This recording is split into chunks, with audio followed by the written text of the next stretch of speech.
Hi guys welcome back to my channel. So ఈ video ఏంటి అంటే సంక్రాంతి మేము ఎలా జరుపుకున్నాము అని చెప్పేసి ఆల్రెడీ భోగి అండ్ భోగి పళ్ళు మా పిల్లలకి ఎలా చేసామో అప్లోడ్ చేసా, చూడకపోతే చూసేయండి.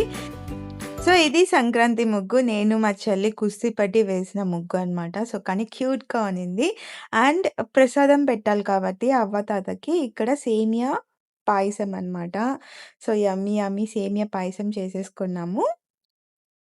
ఇంకా అందరము రెడీ అయిపోయేసి అవ్వ తాతని ముక్కుందామని చెప్పి పూజ రూమ్‌లోకి వెళ్ళిపోయినామనమాట.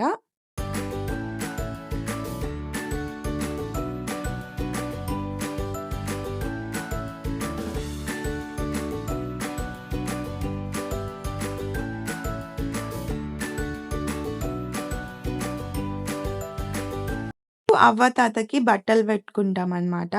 సో ఇంకా ఇండియాలో అత్తయ్య, మామయ్య పెట్టుకుంటారు కాబట్టి ఇక్కడ జస్ట్ మేము ఫోటో పెట్టేసి ప్రసాదం చేసేసి అవ్వ తాతకి టెంకాయ కొట్టేసి జస్ట్ ముక్కొనేసాము. సో ఇక్కడ దీపం ముట్టిచ్చేసుకొని అవ్వ తాతకి టెంకాయ కొట్టేసుకొని ఒక్కొక్కరం ముక్కుంటా వచ్చామనమాట అవ్వ తాతకి. వాళ్ళ ఆశీర్వాదం ఎప్పుడు మా మీద ఉండాలని చెప్పేసి ఇంకా హ్యాపీగా అలా పూజ చేసేసుకొనేసి అందరి బ్లెస్సింగ్స్ తీసుకున్నామనమాట పెద్దవాళ్ళ దగ్గర.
పూజ అయిపోయాక అందరం ఇంకా లంచ్ కంప్లీట్ చేసేసి, కబుర్లు చెప్పేసుకొనేసి ఈవినింగ్ అలా బయటకెళ్ళిపోయాము. సో, అలా డే కంప్లీట్ అయిపోయింది. ఇంకా నెక్స్ట్ డే కనుమ కాబట్టి ఇంకా నాన్ వెజ్ చేసుకున్నాం. సో, మా బావ ఎప్పుడొచ్చినా కూడా బిర్యానీ చేస్తాడు. సో, యమ్మీ యమ్మీ బిర్యానీ చేసుకున్నాం. మటన్ బిర్యానీ. ఇంకా సూపర్ టేస్టీగా వచ్చింది మటన్ బిర్యానీ. ఇంక మంచిగా తినేసి మేమందరం గేమ్స్ ఆడుకొని అలా డే కంప్లీట్ చేశామనమాట. మీకు గాని ఈ వీడియో నచ్చితే please like, share and subscribe to my channel and see you in next video. Bye guys.